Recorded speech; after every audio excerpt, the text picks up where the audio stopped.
نحمدہ و نصلی علی رسولہ الکریم، اما بعد۔ محترم سامعین، ناظرین، اس وقت ملک پاکستان کے جو حالات ہیں، میڈیا پر نظر رکھنے والے، خصوصاً سوشل میڈیا پر نظر رکھنے والے احباب اس سے واقف ہیں کہ اس وقت محرم الحرام میں ہونے والے کچھ واقعات کا رد عمل سامنے آ رہا ہے کہ محرم الحرام میں صحابہ کرام رضوان اللہ تعالی علیہم اجمعین،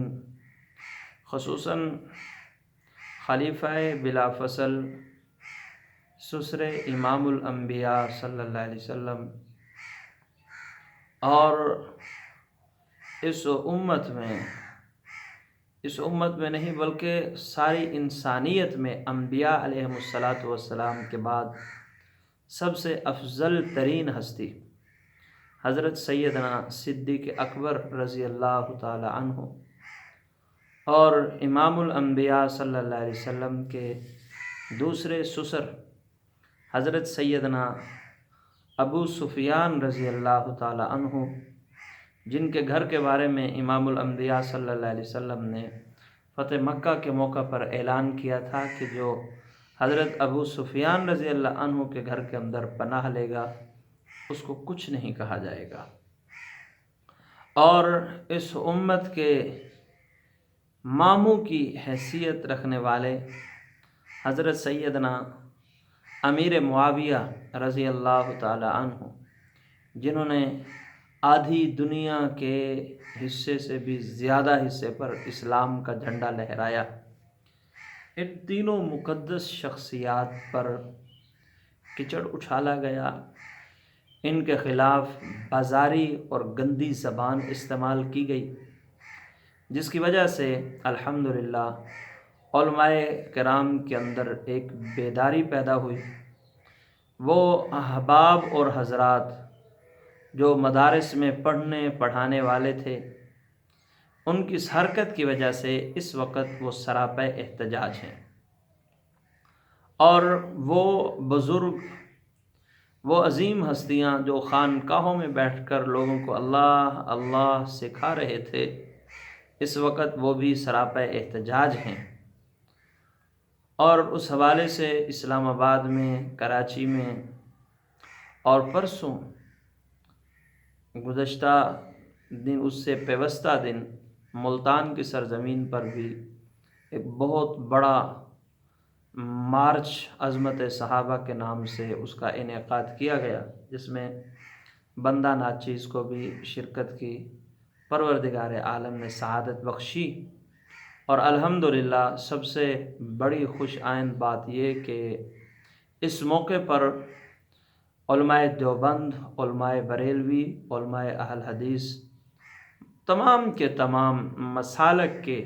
علماء جو ہے وہ متحد اور متفق ہو کر انہوں نے بیانات کیے، اور سب نے صحابہ رضی اللہ عنہم اجمعین کے ساتھ محبت کا جو ہے وہ سبق دیا، درس دیا، اور صحابہ کرام کی خاطر اپنی جانوں تک قربان کرنے کا عہد اور وعدہ کیا۔ اتنے بڑے اجتماعات کے بعد بندہ عاجز کا یہ سمجھنا ہے کہ اب حکومت کے لیے یہ لازم اور ضروری ہے کہ وہ کوئی ایسا قانون بنائیں کہ جس قانون کے بعد کوئی صحابہ رضی اللہ عنہم اجمعین کے خلاف اپنی گندی زبان استعمال نہ کر سکے۔ صحابہ رضی اللہ عنہم اجمعین ہمارے ایمان کا حصہ ہیں۔ صحابہ رضی اللہ عنہم اجمعین نبی کریم صلی اللہ علیہ وسلم کی ذات کے اس دنیا میں آنے کے آئینی گواہ ہیں۔ صحابہ کرام قرآن مجید کے گواہ ہیں۔ حج و عمرہ، جہاد، زکوٰۃ،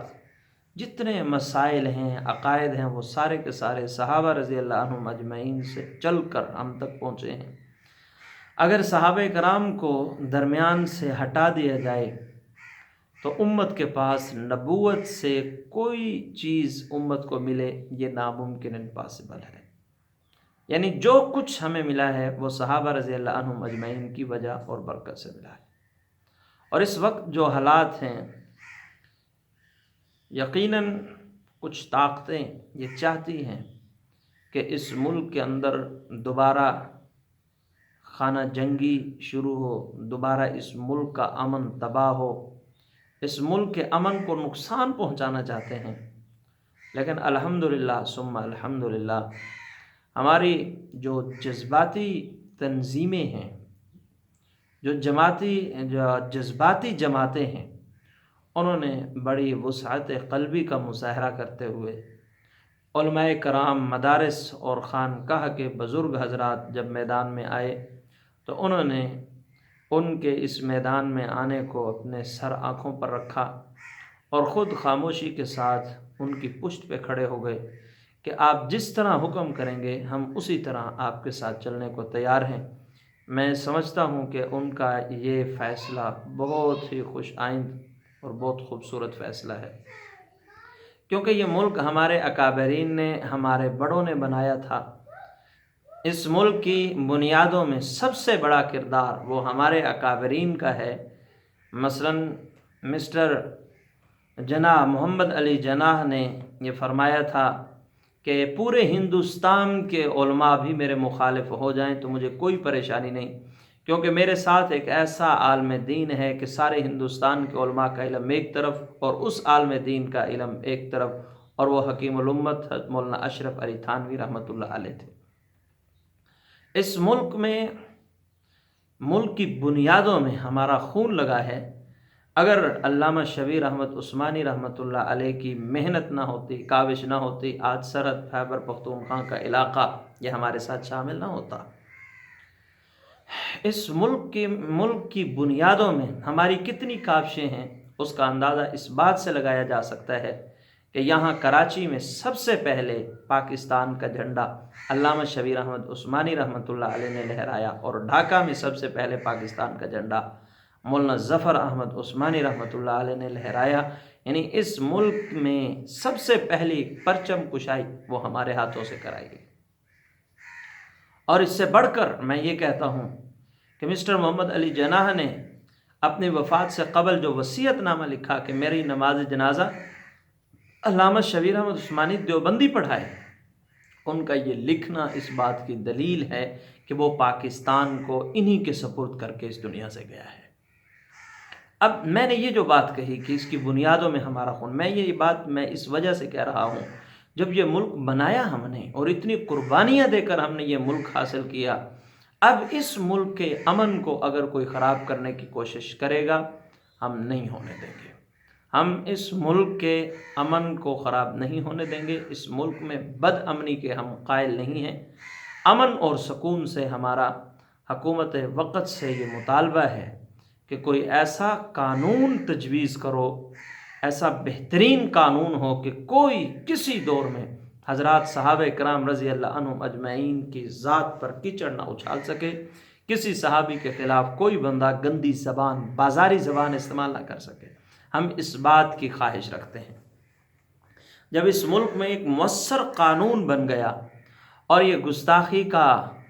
جو مرحلہ ہے، جو گستاخی کی ترتیب چل نکلی ہے، اگر اس کے لیے ایک مضبوط قانون سامنے آ گیا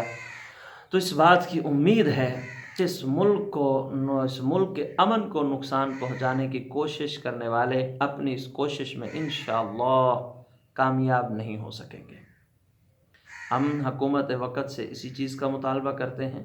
یہ ملک ہمارا ہے، اس ملک کی سرحدیں ہماری ہیں، اس ملک کی پاک فوج وہ ہماری ہے، اس ملک کی عدالتیں وہ ہماری ہیں،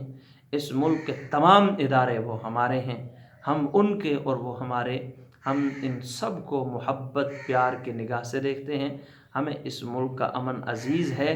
لیکن جو لوگ اس امن کو خراب کرنے کی کوشش کر رہے ہیں ان کے لیے کوئی مؤثر قانون ہونا چاہیے، بہترین قانون ہونا چاہیے، تاکہ اس طرح کی بری اور گندی حرکات آگے سے اور کوئی نہ کر سکے۔ حکومت وقت سے امید ہے اتنے بڑے اجتماعات کو دیکھنے کے بعد حکومت ضرور اس بات پر سوچے گی کہ حضرات صحابہ رضی اللہ عنہم اجمعین کی عزت، حرمت اور دفاع کے لیے کوئی بڑا مضبوط اور مؤثر قانون ہونا چاہیے۔ امید رکھتے ہیں کہ حکومت اس بارے میں ضرور سوچے گی۔ پروردگار عالم ہمارے ملک کے امن کو نقصان پہنچانے والوں کو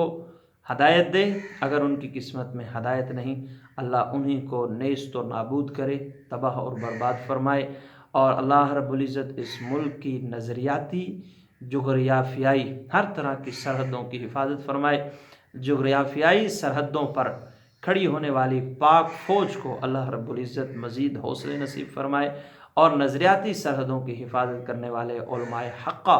اکابرین ملت، اللہ رب العزت ان علماء کی بھی حفاظت فرمائے۔ دعا ہے کہ اللہ جل شانہ حضرات صحابہ رضی اللہ عنہم اجمعین کی عزت، ناموس اور دفاع کے لیے ہمیں زیادہ سے زیادہ اپنا اپنا کردار ادا کرنے کی توفیق عطا فرمائے۔ وآخر دعوانا ان الحمد للہ رب العالمین۔